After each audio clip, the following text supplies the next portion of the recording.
Selamat sore, selamat dikasih dengan Tuhan Yesus. Shalom. Shalom semuanya. Haleluya, puji Tuhan. Mari kita sebelum mulai ibadah kita pada sore hari ini, kita persiapkan hati kita. Sebentar kita menyembah Tuhan, kita meninggikan kemuliaan nama-Nya. Terima kasih Tuhan, kita akan sambut pujian. Ini aku percaya.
Tuhan, kuasa Roh Kudus-Mu menopang setiap kami, memberkati, melindungi, serta menjaga setiap kami, sehingga kami boleh setia sampai akhir hidup kami.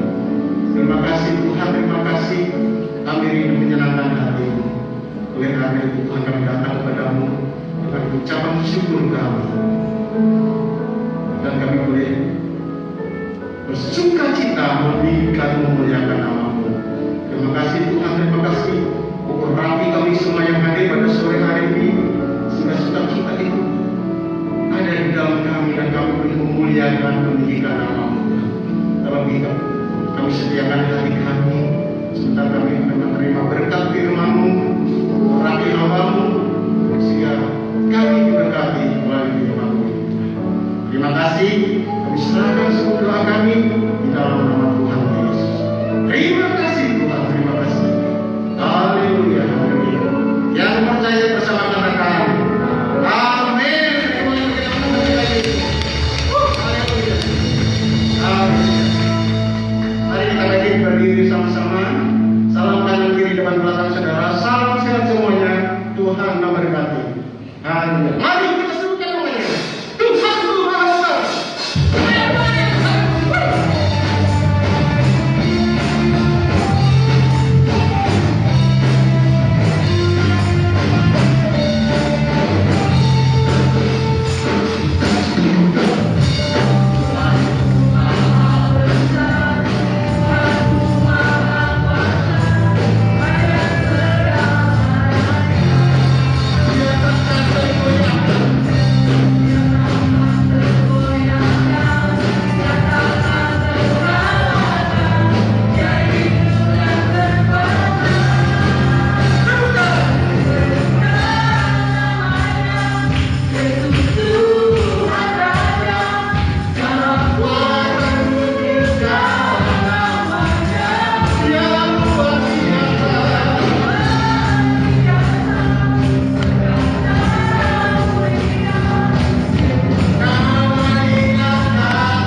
sampai akhir hidup.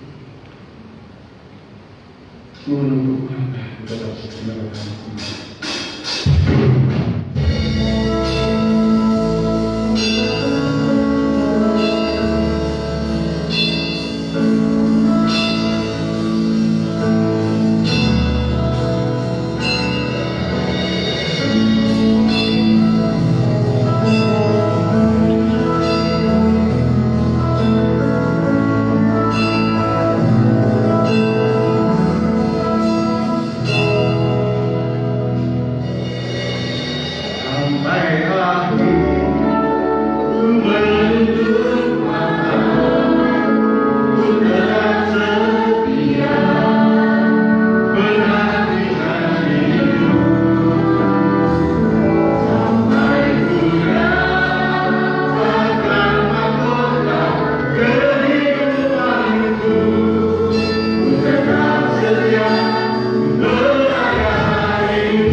kami. Betapa Engkau setia Tuhan. Setiamu tak tertandingi oleh apapun. Di tengah segala kelalaian, kealpaan kami, demi nama Tuhan Yesus, kami sudah berdoa, kita semua yang terus setia mendengar firman Tuhan, merenungkan dan melakukannya, karena bersama dengan saya. Amin. Haleluya. Silakan duduk kembali Bapak Ibu Saudara yang diberkati Tuhan. Shalom. Ya, puji Tuhan, kita sudah ada di penghujung November 2020. Tinggal menghitung hari. Sebulan ke depan kita sudah mengakhiri tahun ini. Bapak Ibu Saudara yang dikasihi Tuhan, kalau kita bisa setia sampai hari ini, itu pasti bukan karena kekuatan kita semata. Karena ternyata banyak orang yang akhirnya meninggalkan Tuhan, meninggalkan pelayanan, meninggalkan gereja, bahkan meninggalkan rumah tangganya, lalu berpaling ke arah yang lain. Kalau kita bisa tetap setia, itu pasti karena kemurahan Tuhan, karena kesetiaan Tuhan yang mempertahankan hidup kita. Tetapi jangan hanya Tuhan yang setia kepada kita, kita harus juga belajar setia kepada Tuhan. Sebab memang di situasi yang seperti sekarang ini, justru inilah waktunya penampian itu. Inilah waktunya penyaringan itu. Tuhan mau menemukan betul-betul orang-orang yang setia kepadanya, mengasihinya di tengah-tengah situasi yang tidak memungkinkan orang bertahan setia kepada Tuhan. Nah, Bapak Ibu Saudara yang dikasihi Tuhan, sore ini saya ingin menyampaikan satu kebenaran firman Tuhan. Mengapa tidak setia? Kalau ada orang-orang setia tapi banyak orang juga tidak setia, kenapa ya? Gitu kan ya. Ini penyakitnya apa ini? Supaya kita tidak terjebak dalam hal ini, kita mesti tahu perangkap, jerat, penghalang, penyebab orang gak setia itu apa sih? Sehingga kita bisa menghindarinya. Kita tidak ada di situ, supaya kita bisa tetap ditemukan Tuhan setia sampai akhir hidup kita. Bapak Ibu Saudara yang kasih Tuhan, kesetiaan itu di luar dari pengertian kata yang dari bahasa Ibrani maupun Yunani yang saya sudah pernah sampaikan juga.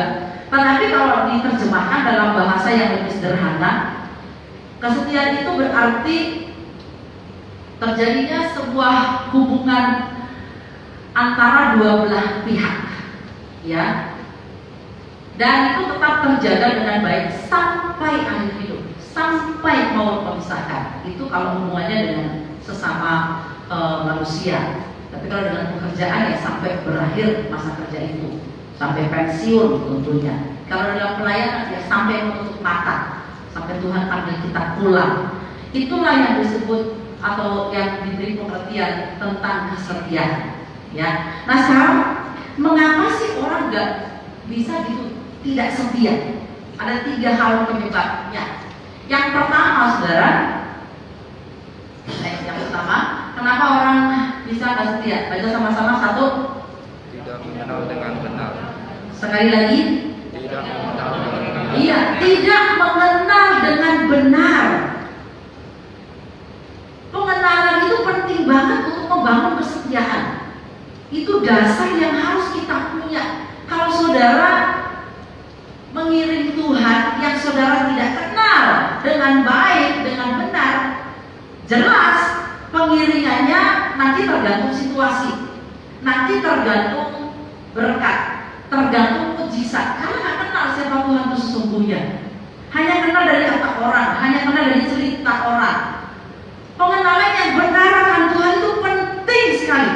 Jadi dasarnya tuh betul, dasarnya tuh tidak rapuh, saudara.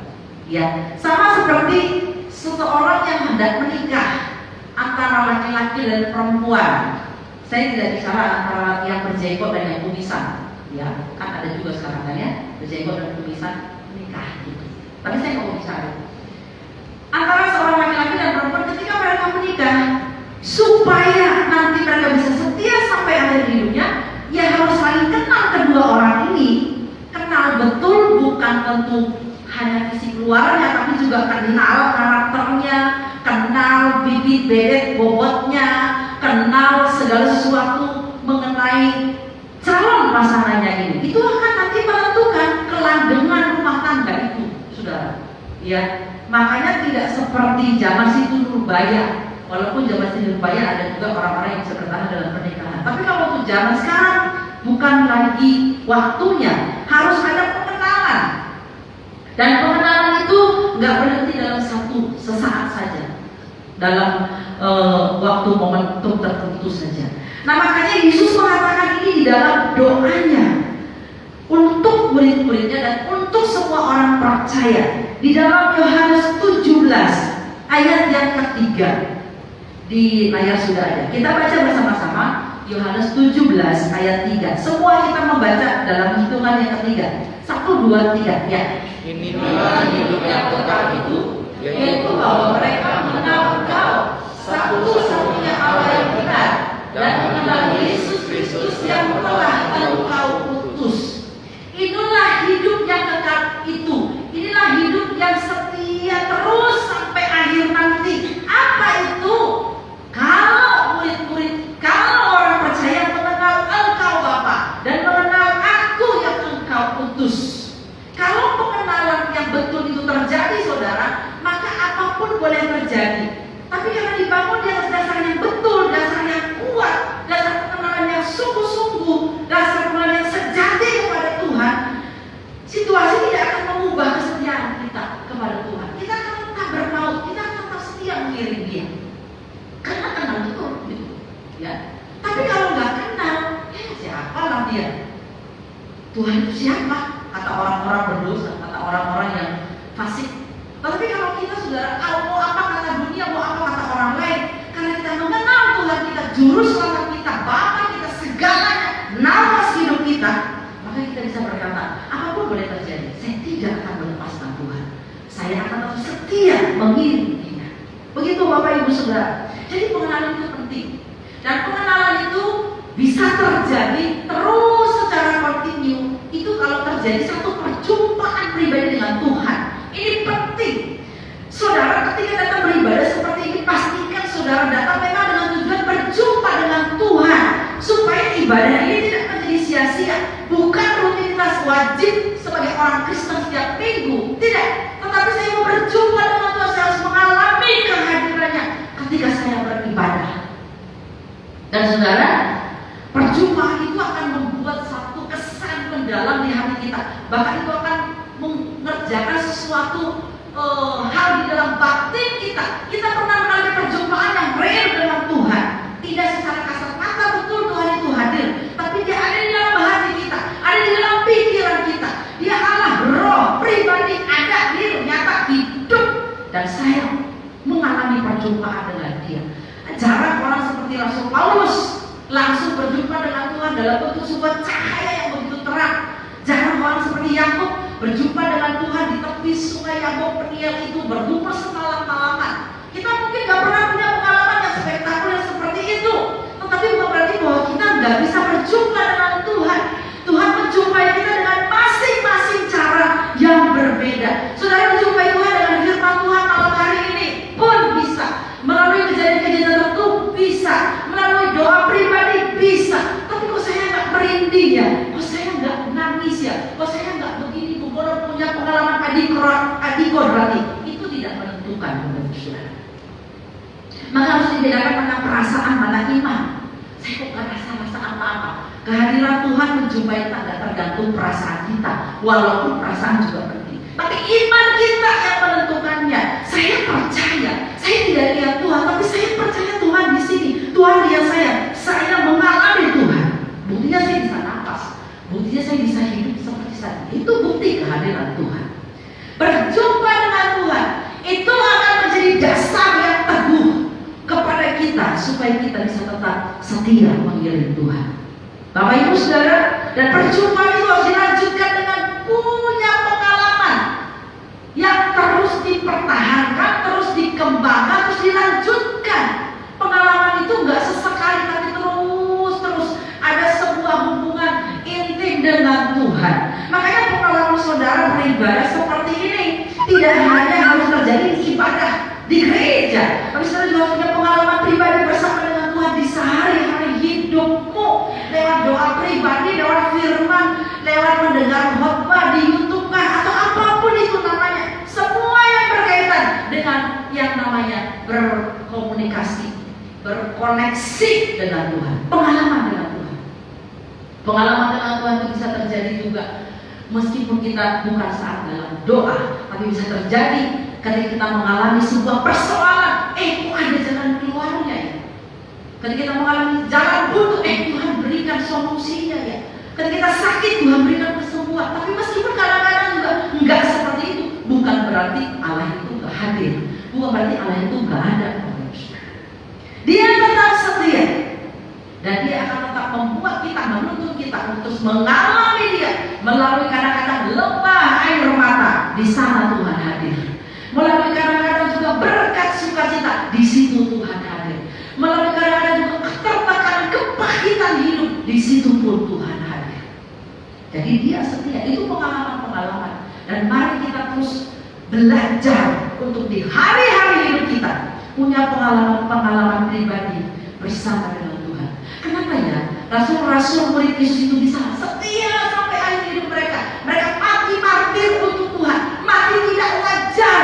Mati ada yang digoreng, ada yang disalib, ada yang dipenggal. Kenapa? Mereka pernah berjumpa dengan Yesus secara pribadi. Mereka punya pengalaman-pengalaman yang sangat intim dengan Tuhan setiap hari. Jadi mereka tahu, mereka kenal siapa mereka percaya dan tidak akan menyangkal, tidak akan meninggalkan Bapak. Walaupun mereka pernah mengalami kegoncangan iman, tapi mereka setia sampai akhir hidup mereka. Kita menyaksikan di televisi peristiwa di Sigi. Wow, saya nggak tahan melihat foto itu. Saya langsung delete, saudara ya.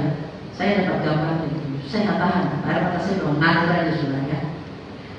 Dan mereka setia sampai akhir hidup mereka, meskipun mereka harus mengalami dan dibunuh, dibakar, dipenggal kepala. Baru saja terjadi kan, Bapak saudara, gereja dibakar dan lain sebagainya. Kita tidak mengalaminya hari ini, tapi pasti Tuhan tahu lah kemampuan kapasitas kita untuk menanggung apa yang namanya penderitaan karena mengiring dia, yang membuat kita tetap setia dan tidak akan menyangkal dia, tidak akan murtad daripadanya. Tapi itu bisa terjadi kalau ada sebuah perjumpaan yang terus kita kembangkan dengan pengalaman-pengalaman kita dengan Tuhan. Lalu ada sebuah ikatan kasih yang tidak pernah bisa memisahkan kita dari kasih Tuhan. Bapak Ibu saudara yang dikasihi Tuhan, ikatan itu yang membuat kita jadi terbangun sebuah hubungan yang nggak bisa ingkar dengan janji yang pernah kita buat dengan Tuhan. Sama seperti sebuah pernikahan, karena ada sebuah ikatan, mereka pernah mengucapkan janji nikah, maka itu mengikat mereka. Apa sih yang mengikat kita dengan Tuhan? Allah berjanji, Dia mengasihi kita, Dia menyelamatkan kita. Dan apa sih ikatan saya dengan Tuhan? Saya berjanji, saya mengasihi Tuhan, saya mencintai Dia sejak hari pertama. Saya terima Dia sebagai Tuhan dan Juru Selamat saya. Bapak Ibu saudara yang dikasihi Tuhan, jangan kita terikat dengan apapun di dunia ini selain terikat dengan Tuhan. Ketika hati kita terikat dengan harta, pasti kita nggak bisa setia kepada Tuhan. Itu kan firman Tuhan bilang. Kalau kamu mengabdi kepada Mammon, pasti kamu nggak bisa mengabdi kepada Tuhan. Makanya hati kita, hidup kita hanya harus terikat kepada Tuhan. Dan itu bisa terjadi tadi kalau kita ada yang namanya perjumpaan dan pengalaman-pengalaman pribadi. Itu yang dialami murid-murid, dan itu yang didoakan Tuhan Yesus juga di dalam Matius 17 ini. Sebelum dia akan menghadapi apa yang namanya masa-masa proses ditangkap, dianiaya, disalib, dibunuh lalu mati. Doa terakhirnya itu untuk murid-muridnya supaya mereka menjadi satu dan mereka mengenal Engkau, mereka mengenal Aku yang Engkau utus, sehingga mereka tidak akan murtad, mereka tidak akan menyangkal, mereka setia sampai akhir hidup mereka. Bapak Ibu saudara, saya percaya sampai hari ini Yesus adalah juru syafaat kita yang terus berdoa untuk kita supaya iman kita tidak gugur, iman kita tidak goncang, tapi kita terus setia mempertahankannya sampai Tuhan datang menjemput kita. Jadi kenali betul Tuhan kita, sehingga dasar untuk kita setia itu benar adanya, kokoh adanya, teguh adanya. Dan sehebat apapun goncangan yang ada, kita tidak akan meninggalkan Tuhan, tidak akan melepaskan Dia, saudara. Mungkin kadang-kadang nyaris meninggalkan Tuhan, nyaris meninggalkan pelayanan, tapi kembali kita mendatangi kasih Tuhan yang begitu besar, cinta Tuhan yang begitu besar, dan kita berkata, Tuhan, aku akan tetap mengiring Engkau. Seperti lagu berkata, mengikut Yesus keputusanku, Kata itu diulang sampai 3 kali, kata yang sama. Dan ditegaskan di akhir, ku tak ingkar. Apa maksudnya? Apakah setia? Ini penting. Kalau saudara nggak mengenal pasangan saudara dengan betul, gampang sekali untuk meninggalkan dia. Nggak kenal, ya. Saudara nggak kenal dunia pelayanan, gampang sekali meninggalkan pelayanan. Nggak tahu apa itu pelayanan.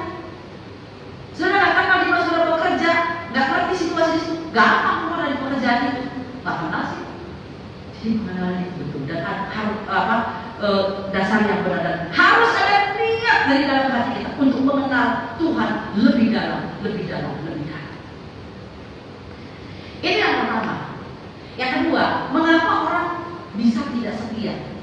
Selain dia tidak mengenal dengan betul, tidak mengenal Tuhan dengan betul, tidak mengenal pasangannya dengan betul, tidak mengenal pelayanannya dengan benar, tidak mengenal pekerjaannya dengan benar, ya. Yang kedua adalah kita baca sama-sama. Yang kedua,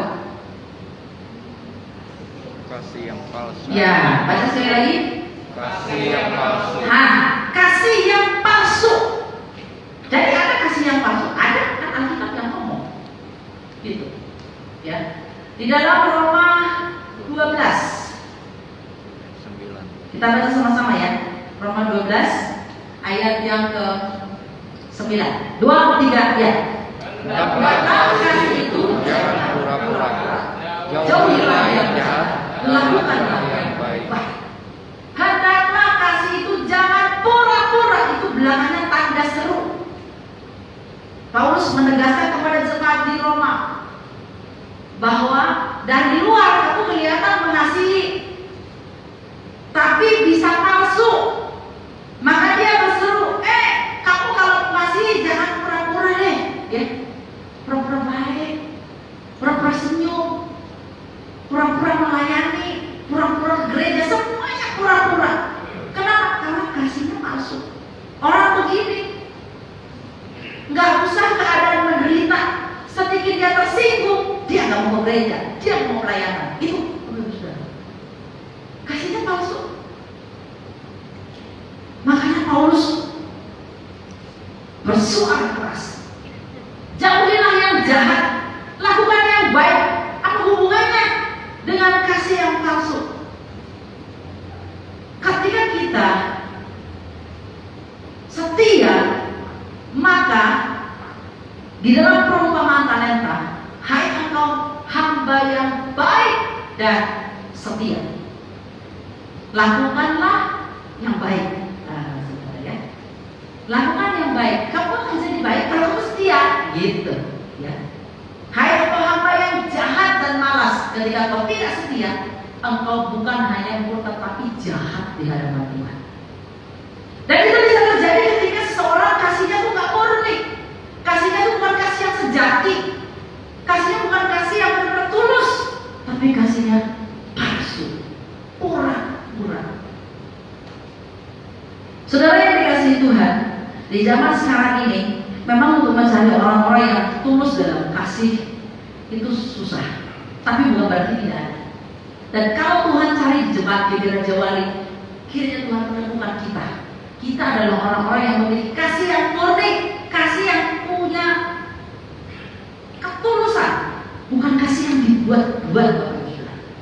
Ya, kasih yang sejati itu kasih yang seperti apa? Kasih Allah Bapa, kasih agape, kasih yang tidak bersyarat, kasih yang rela berkorban, tidak ditentukan situasi, tidak ditentukan oleh keadaan, kasih yang bertahan sampai akhir, walaupun dalam kondisi yang disakiti, ditekan, tidak didukung, tapi tetap mengasihi Tuhan. Dan ini tidak mudah tentunya, Bapak Ibu Saudara. Dan kita bisa membuktikan kesetiaan kita kepada Tuhan kalau kasih kita itu kasih yang murni. Ketika seseorang hidup dalam kepura-puraan, dalam mencintai pasangannya, lihat ya Bapak Saudara ya, ketika dia nanti suatu saat mengalami sebuah persoalan, dia gampang sekali meninggalkan pasangannya karena kasihnya selama ini nggak tulus, kasihnya palsu. Di Alkitab kita menemukan itu. Ditegaskan itu, saya sengaja bold ya. Kasih dan kesetiaan itu adalah dua hal yang tidak dapat dipisahkan dan tidak dapat berdiri sendiri. Harusnya orang yang setia untuk Alkitab ya, itu pasti kasihnya juga benar, kasihnya juga tulus. Dan kalau orang itu kasihnya murni, pasti setia sampai akhir. Pasti setia sampai akhir. Di dalam Wahyu pasal 2 ayat yang keempat, boleh baca bersama-sama? 2, 3. Ya. Aku mencela engkau karena engkau telah meninggalkan kasihmu yang semula. Kalimat ini disampaikan oleh Rasul Yohanes dalam sebuah penglihatan kepada jemaat di Efesus. Bapak Ibu Saudara yang dikasihi Tuhan, Tuhan bilang begini, aku tahu semua pekerjaanmu, aku tahu apa yang kau lakukan. Engkau giat melayani aku, engkau benci kepada kejahatan, engkau melakukan ini itu segala macam aktivitas rohani semua engkau lakukan. Tetapi sebetulnya kamu melakukan semuanya itu bukan karena kasih kepada Tuhan, bukan karena kasih yang murni. Jadi aku mencela engkau karena kasihmu yang mula-mula itu, kasihmu yang murni, yang pure itu sudah nggak ada. Jadi bisa dong orang negerinya tanpa mengasihi Tuhan? Bisa. Kenapa enggak, Bapak Saudara? Bisa dong orang melayani tanpa mengasihi Tuhan? Sangat bisa. Itu jemaat Yesus tadi Bapak Saudara baca di rumah. Saya kalau baca ayat itu mengerikan juga. Jangan-jangan saya hanya melakukan aktivitas kegiatan rohani ini, kasihnya sebenarnya sudah hilang, Bapak Ibu. Ya. Aku mencela engkau, bertobat, kata Tuhan. Artinya apa? Kamu gak akan bisa setia kalau kamu begini. Kamu udah jatuh. Gak mungkin kamu bertahan sampai akhir. Gak mungkin kamu sampai ada di kehidupan yang kekal. Jadi bertobatlah. Tuhan keras menegur jemaat di Yesus. Memang sangat mengerikan kasih yang palsu ini, kasih yang pura-pura ini, Bapak Ibu. Dan yang bisa menguji hati kita hanyalah Tuhan. Ya, yang bisa menguji kasih kita hanyalah Tuhan. Dan itu akan bisa dibuktikan seiring berjalannya waktu. Masihkah kita menggebu-gebu mencintai Tuhan? Masih kita bernyala-nyala mencintai Tuhan? Sehingga waktu kita diperhadapkan dengan persoalan yang begitu berat pun di rumah, kita tetap bisa mengasihi pasangan kita. Kita tetap bisa mengasihi anak-anak kita, orang tua kita, mertua kita. Kita tetap setia mengasihi mereka. Dan Bapak Ibu Saudara, Alkitab mengingatkan kita di dalam Matius pasal 24, pada hari-hari terakhir menjelang akhir zaman. Kita ini sudah ada di penghujung akhir zaman, bukan lagi di akhir zaman, sudah di penghujung akhir zaman, di akhir dari akhir zaman. Karena begitu banyaknya kedurhakaan, maka kasih kebanyakan orang menjadi tawar, kata firman Tuhan. Kasih yang tawar itu adalah kasih yang melakukan apapun sekedar rutinitas, melakukan apapun sekedar karena itu sebuah kewajiban saja, bukan lagi karena memang benar-benar ingin memberi hidup, membagi hidup, menjadikan hidup ini berkat, menolong orang itu atau menolong orang lain atau membantu pelayanan supaya jauh lebih baik, supaya mereka boleh mengalami kasih Tuhan juga, bukan karena itu. Dan orang-orang seperti ini meskipun kelihatannya setia, tapi setianya itu enggak benar. Bukan seperti setia yang dikatakan oleh Alkitab. Hari ini kita mari melihat diri kita masing-masing. Apakah kasih kita adalah kasih yang murni kepada Tuhan, kepada keluarga, kepada gereja, kepada pelayanan, atau jangan-jangan kita udah palsu sebetulnya, udah nggak ada kasih yang mula-mula itu, Bapak Ibu Saudara. Bertanyalah pada diri kita sendiri. Dan orang yang mencintai Tuhan itu, Ya Bapak Ibu, itu gampang sekali tersentuh oleh kasih Tuhan. Gampang sekali dia hancur hati di hadapan Tuhan. Kadang-kadang kita ya udah berdoa, udah penyembahan apapun, kenapa hati saya jadi keras begini ya? Di mana kasih itu yang mula-mula? Jangan-jangan udah mulai hilang, sehingga kasih Tuhan nggak cukup untuk menyentuh kehidupan kita. Bapak Ibu yang dikasihi Tuhan, firman Tuhan menasihati kita. Kalau itu Tuhan tujukan kepada jemaat yang di Efesus, itu juga bisa terjadi ditujukan kepada jemaat di Raja Wali. Kenapa? Bukan karena Tuhan benci, karena Tuhan sangat mengasihi, supaya engkau kembali kepada kasih-Mu yang mula-mula dan engkau bisa bertahan dalam setia yang dimaksud Tuhan, dalam setia yang dimaksud kebenaran firman Allah sampai akhir hidup. Banyak orang yang bertopeng kasih, bertopeng cinta hari-hari ini, tidak seperti apa adanya sebetulnya, tidak seperti apa yang di depan kita. Tapi saya percaya oleh pertolongan Roh Kudus, ketika kita sedang menjalani hari-hari hidup dan berkata, Tuhan, aku mau setia sampai menutup mata. Kita membutuhkan kasih ilahi. Kita membutuhkan kasih agape. Kenapa sebuah rumah tangga pasangan suami istri bisa bertahan langgeng sampai mereka kakek nenek sampai menutup mata? Padahal kan tidak lagi seperti dulu yang masih sakel badannya, yang masih kinclong, yang masih wangi. Sekarang udah semakin tua, makin gendut. Kenapa bisa bertahan seperti itu, Bapak Saudara? Karena ada kasih Allah, karena ada cintanya Tuhan. Itulah yang selalu menghangatkan, membuat mereka tetap setia.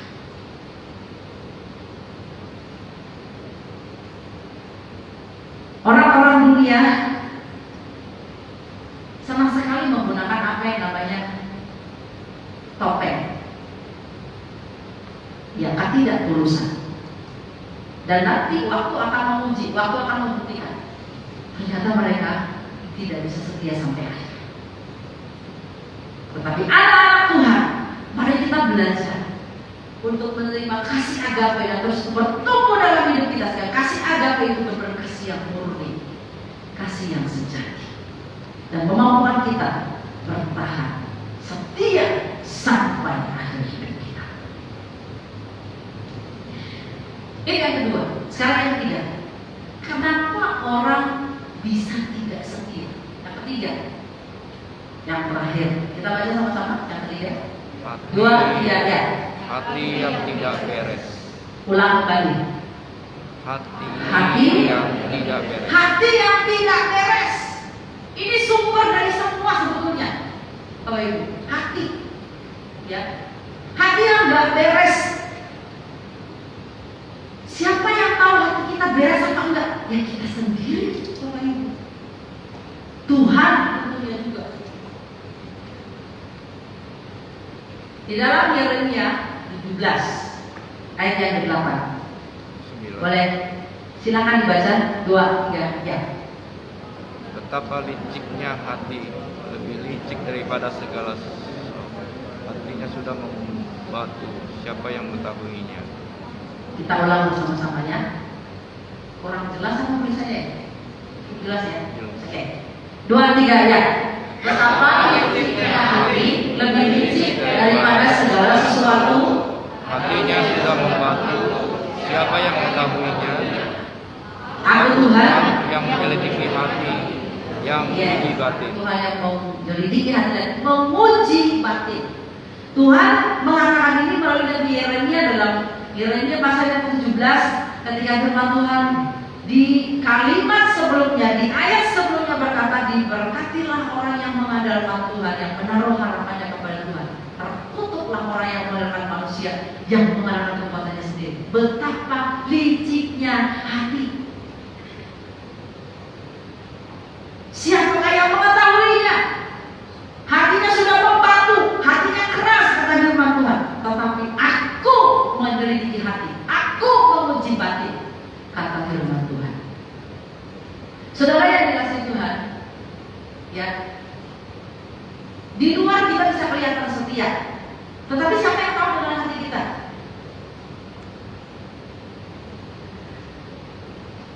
Hati yang beres atau enggak. Hati yang betul-betul menunjukkan kita ini apa adanya, tulus, integritas, bukan lain di hati, lain di Mulut. bibir. Harusnya apa itu? Bereri apa? Luli persolima. Luli Pesol 7 ya, Pesol 5 ya. Lain di bibir, lain di hati, katanya gitu ya. Berarti kan dusta, jangan ada dusta di antara kita. Saudara yang dikasihi Tuhan, hati yang tidak beres, jadi mesti diapain? Ya diberesin hatinya.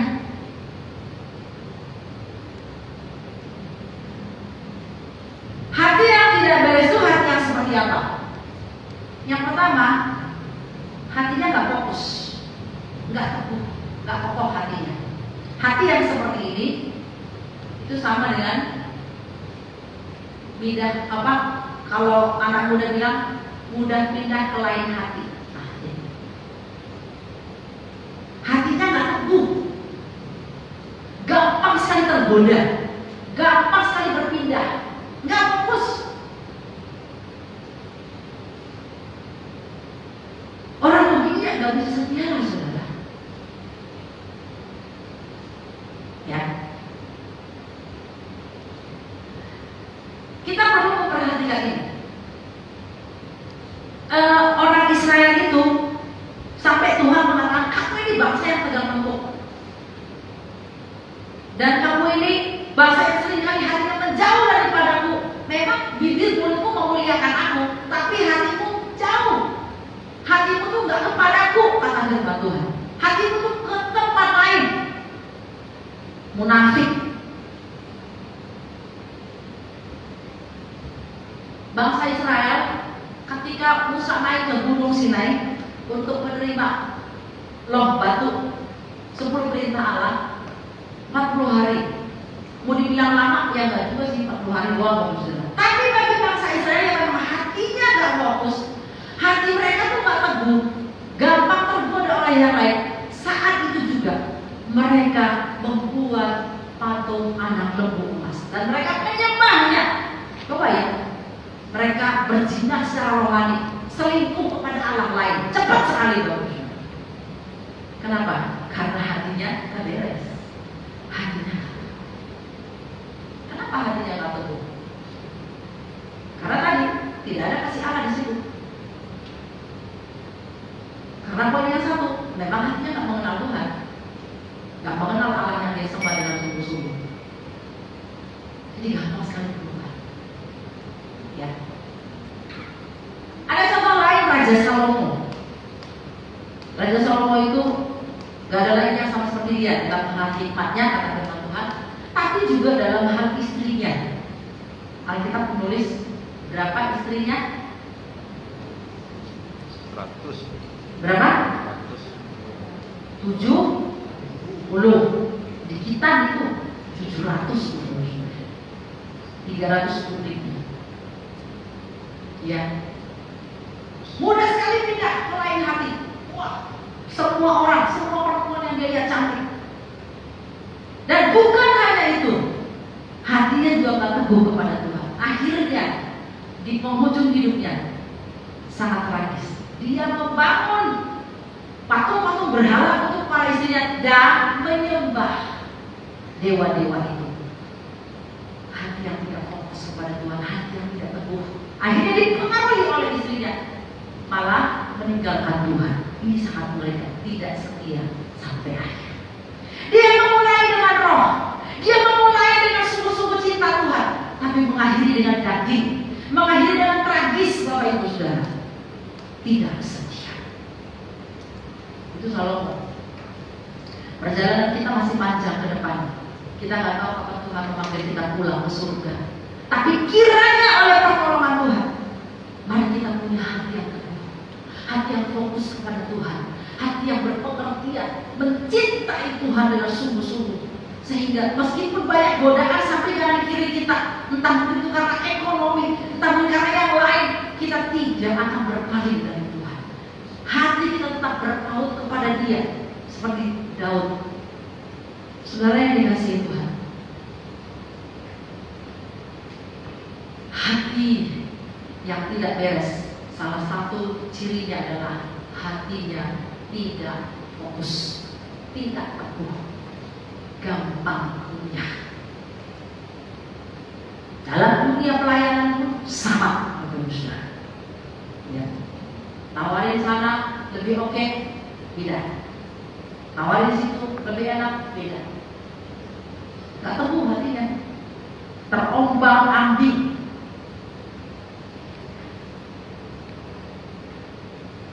Hati yang tidak beres juga adalah yang kedua apa? Hati yang tamak, loba, cari untung, tidak pernah puas, tidak pernah cukup, mamon, uang. Bisa juga ini haus tentang kekuasaan, loba, tamak, gak pernah menerima apa yang Tuhan berikan dengan berkata terima kasih Tuhan, puas, cukup, tapi terus lagi, terus lagi. Hati yang tamak, hati yang loba. Di dalam Alkitab kita melihat contoh dalam perjanjian lama istri Lot. Hati yang tamak membuat dia tidak setia sampai akhir hidupnya dan tetap mengikuti Lot. Tapi ketika di tengah jalan dia menoleh ke belakang karena hartanya banyak, kata kita, Sodom dan Gomora sudah dihanguskan. Dia menoleh dan dia jadi tiang garam.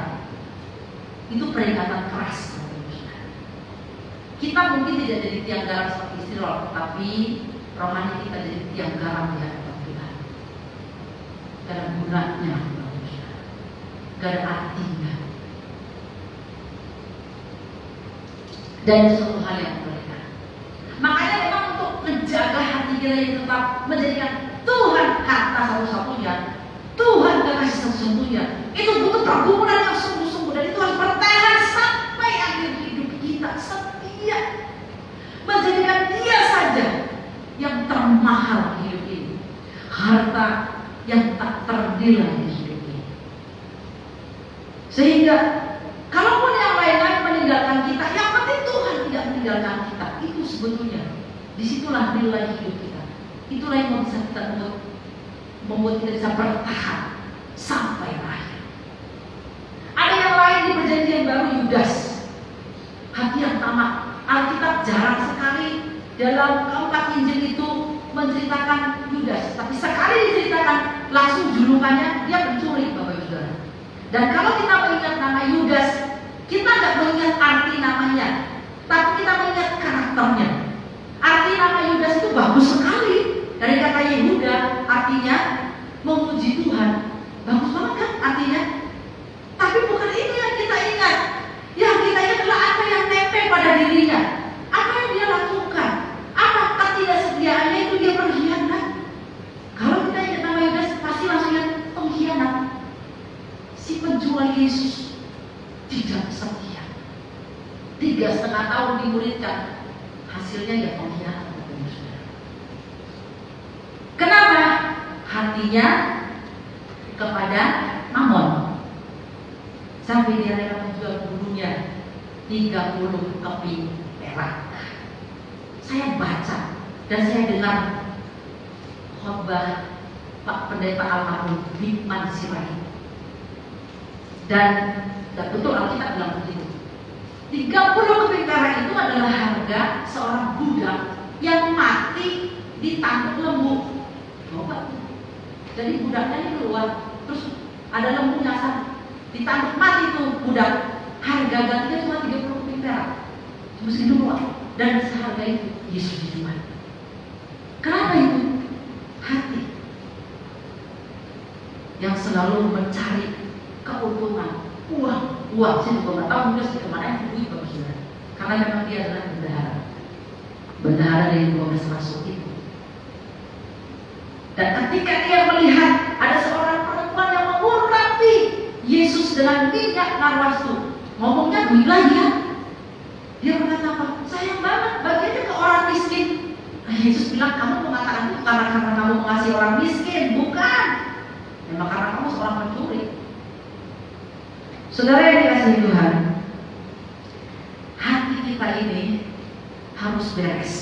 Kalau hati kita nggak menjadikan Tuhan itu harta termahal, harta satu-satunya yang paling bernilai di hidup kita, maka yang lain jadi harta kita.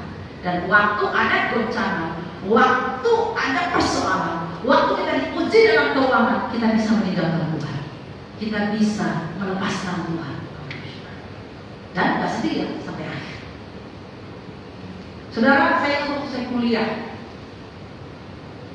ya, waktu saya kuliah itu satu kali Tuhan izinkan terjadi, saya betul nggak punya uang, betul nggak punya uang, hanya untuk beli modal aja nggak punya uang, 100 rupiah pun nggak punya. Dan akhirnya saya bilang, Tuhan, kalau harus mandi nggak pakai sabun dan nggak bau ya mujizat. Tapi saya nggak akan minta kepada siapapun.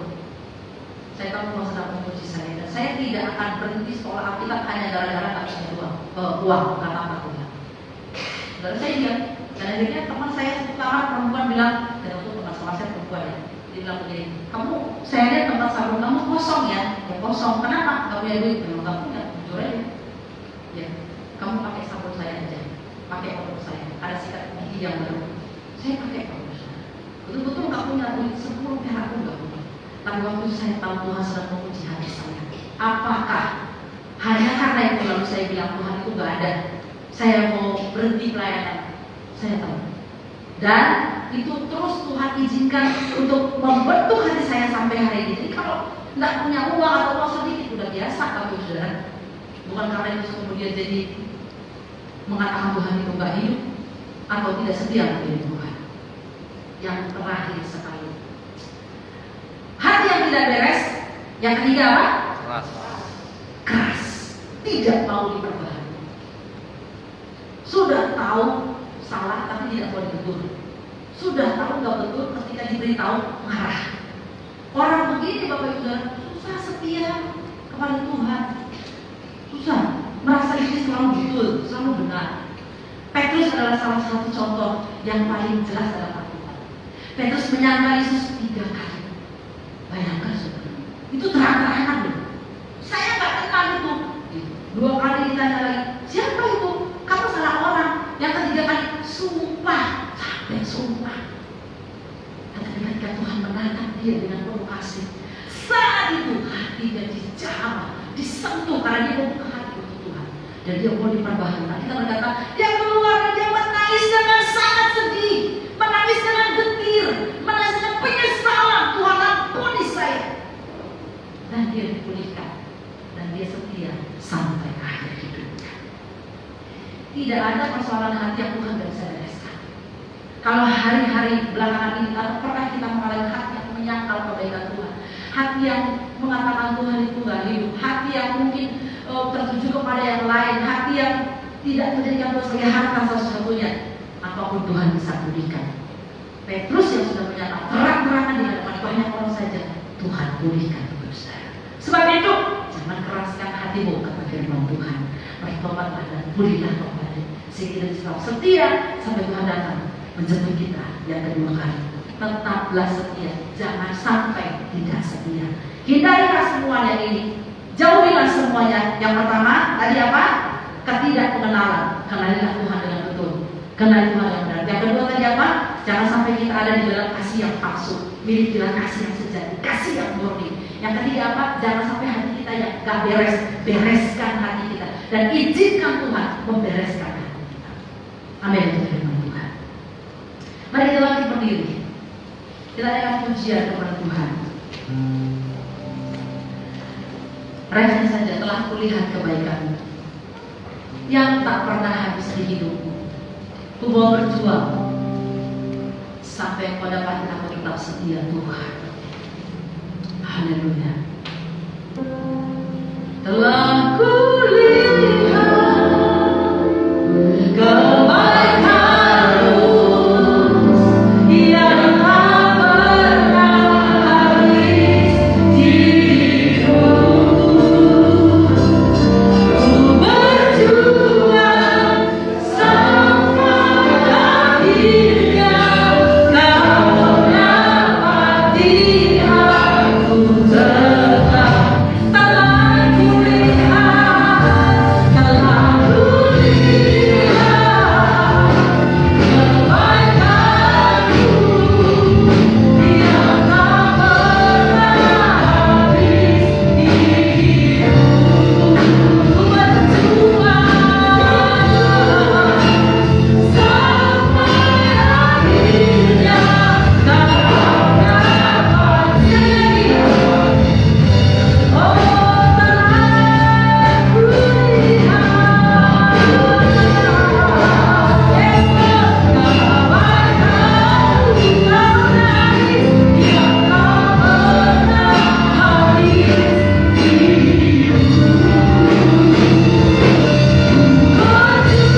saat aku berkomitmen, aku mau mengenal Engkau dengan benar.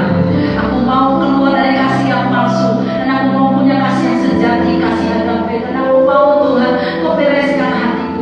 Saudara yang mau didoakan oleh anak-anak kanan mau tinggi, atau tangan kirimu di dalam, mari kita berdoa. Bapa, dalam nama Tuhan Yesus, Roh Kudus di dalam tengah kami, Engkau kenal setiap kami, tidak ada yang tersembunyi di hadapan-Mu. Ketika firman ini disampaikan, ada firman yang bekerja dalam kehidupan umat-Mu Tuhan, dan mempengaruhi setiap kami dari semua sisi dari firman yang disampaikan ini. Ubahkan kami, baharui, bereskan hati kami Tuhan, tolong kami, dan Roh Kudus akan memampukan kami setia sampai akhir hidup kami. Terpujilah nama-Mu. Silakan berdoa Bapak Ibu Saudara. Bapak, terima kasih untuk kebenaran firman-Mu, meteraikan dalam hati kami, mampukan kami menghidupinya. Biar Tuhan lakukan kami setia sampai akhir hidup kami. Dalam nama Yesus kami berdoa. Haleluya. Kita yang Tuhan tetap setia, sama-sama katakan dengan saya, amin. Silakan kembali. Bapak saudara yang dikasihi Tuhan, sebelum kita masuk dalam doa berkat, saya mau menyampaikan beberapa hal. Saya ingin bertanya, apakah ada di antara Bapak Ibu yang hadir ini yang baru pertama kali hadir ibadah bersama dengan kita? Boleh angkat tangan kalau ada. Ada? Oke. Ya, kita semua adalah jemaat yang setia dan tetap setia.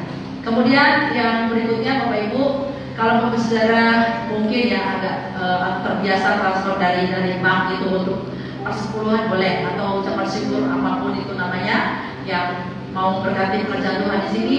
Di sini ada nomor rekeningnya, gampang untuk diingat ya, karena ada triple di sini ya.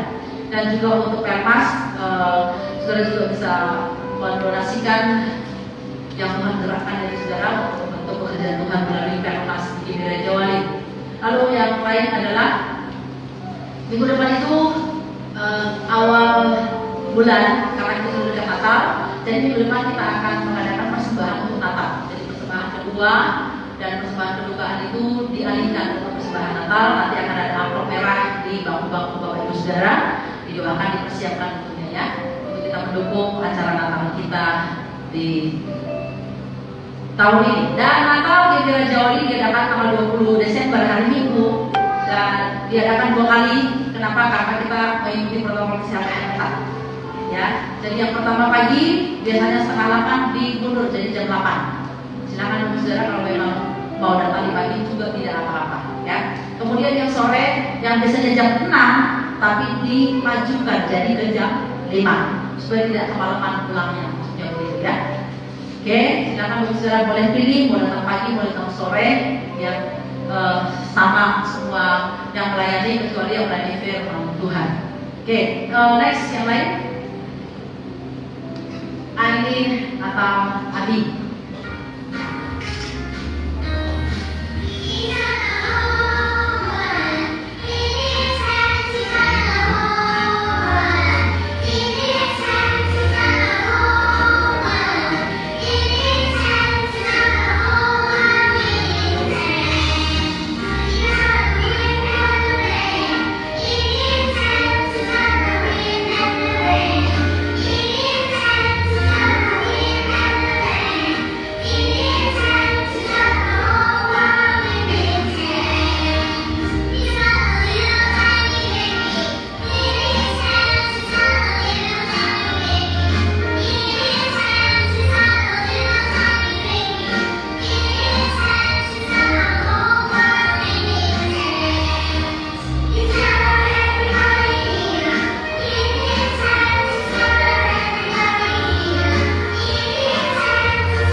Ya, jadi mereka mengadakan Natal pagi kita maksudnya ya, itu lewat online. Jadi kalau saudara cari aja deh itu, kalau mungkin ada ponakan, ada cucu gitu, ada adik di rumah, boleh ikuti acara ibadah Natal via online ini. Seru lah pokoknya ya. Saya kira inilah generasi gereja kita ke depan, generasi bangsa juga kita bangun terus. Oke, next yang lain masih ada? Ya, itu pengumuman kita saudara, dan tetap setia, mari datang beribadah. Minggu depan ada pertemuan kudus juga ya. Ruangan ini sudah disteril sebelum ibadah, pagi maupun sore. Bukan hanya disinfektan, tapi juga disinar UV, Bapak Saudara. Paham maksudnya ya? Sinar UV ya, itu Mas Distro dengan setia mengerjakannya. Ya, jadi aman ruangannya. Asal kita datang dengan sehat tentunya dan protokol kesehatan yang ketat. Baik, kita mengakhiri ibadah kita masuk dalam persiapan, namun nanti kita akan masuk dalam berkat. Tetap jaga jarak ketika Bapak Saudara pulang ya. Bapak, terima kasih di penghujung ibadah ini, Kau sudah menjumpaikan semua lewat pujian penyembahan, lewat firman Tuhan yang kami dengar. Tuhan Yesus, kami mohon belas kasih-Mu seluruh jemaat di Gereja Wali yang hadir sore ini. Kami percaya kedatangan kami mencari Engkau tidak sia-sia. Engkau sudah menjawab, Engkau sudah menolong, Engkau sudah berikan kami semua apa yang kami butuhkan dan perlukan. Tuhan, sertailah di dalam setiap pekerjaan jemaat-Mu, dalam usaha mereka, mungkin juga yang masih studi, belajar, yang akan juga masuk UAS di akhir semester ini. Tuhan tolong supaya seluruh jemaat-Mu ini Bapak ada di dalam pemeliharaan Tuhan yang sempurna. Kami tahu kasih setia-Mu selalu melimpah bagi jemaat Tuhan. Untuk jemaat yang sedang berkumpul dengan kesehatan, Tuhan kami percaya bahwa saudara Binur Yesus terlalu cukup untuk memulihkannya, terlalu hebat untuk menyembuhkannya. Selalu kami berserahkan mereka semua dalam tangan Tuhan, seperti Cik Eva, untuk Dina Arnold, untuk Ibu Yova Tuhan, Ibu Pringlan, Ibu Sofia Tuhan. Dalam nama Yesus Tuhan kami serahkan, bahkan mungkin yang lain yang kami tidak tahu tapi mereka sedang sakit Tuhan, untuk juga Yohana Bapak, untuk juga Damai Tuhan yang baru pulang tapi badannya lepas. Kami berdoa dalam nama Yesus, Tuhan jumpai yang pribadi-pribadi mereka, Tuhan pulihkan sehingga tubuh mereka sehat, kuat, dan mereka boleh kembali bekerja, bahkan datang beribadah, memuji, memuliakan Tuhan. Terima kasih Bapak. Ekonomi jemaat juga kami serahkan Tuhan, berkatilah apa yang mereka kerjakan lewat tangannya buat berhasil, sehingga mereka selalu hidup dalam berkecukupan dan Tuhan dipermuliakan. Terima kasih Tuhan. Kami berdoa untuk semua program gereja ini kami serahkan dalam tangan Engkau, baik di Minggu maupun di komisi Natal yang sudah mendekat juga. Kami percaya Tuhan hadir dan Tuhan akan menjamah, menjumpai setiap kami yang ikut, yang menyaksikan, yang juga Tuhan merayakan Natal, baik itu kami yang di gereja di tempat ini yang umum maupun anak-anak kami di ibadah online Ambil Raja Wali. Tuhan terima kasih untuk Pademangan yang Kau selalu curahkan anugerah-Mu sehingga Pademangan ini menjadi daerah di mana Tuhan hadir, atmosfer kemuliaan-Mu kuat Tuhan, sehingga segala bentuk hal apapun kejahatan Tuhan Kau sendiri akan menolong Pademangan dalam keadaan aman. Kami juga berdoa untuk Indonesia, Tuhan tolong supaya Indonesia menjadi bangsa yang aman, bangsa yang sehat, bangsa yang kuat. Tolong Pak Jokowi Tuhan Kau sertai, berikan hikmat, lindungi hamba-Mu itu dalam menjalankan apa yang Kau suruhkan bagi Indonesia. Segala bentuk kerusuhan apapun dari bangsa ini, ormas-ormas yang berusaha menggoncangkan Pancasila, Tuhan kami tolak semua di dalam nama Yesus. Indonesia tetap kuat karena Tuhan Yesus penguasa atas bangsa ini. Kami berdoa Tuhan untuk sedang berduka daerah Sigi di Sulawesi Tengah sana, Tuhan berikan kekuatan kepada seluruh jemaat, berikan mereka tersedia mencari Tuhan, teguhkan iman mereka Tuhan.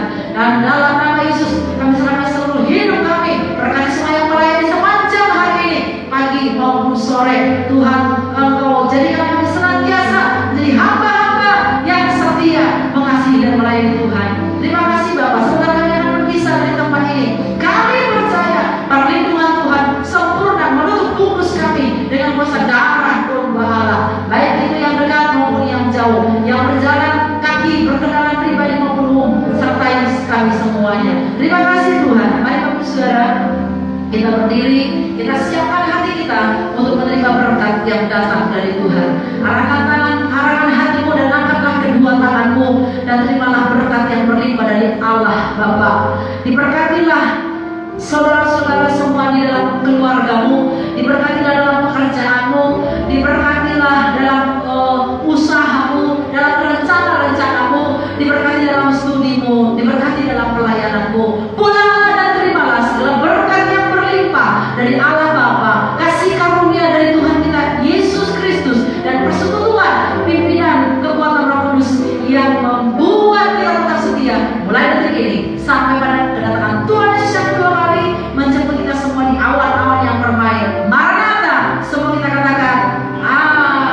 Amin. Kami silakan dulu saudara yang kasih.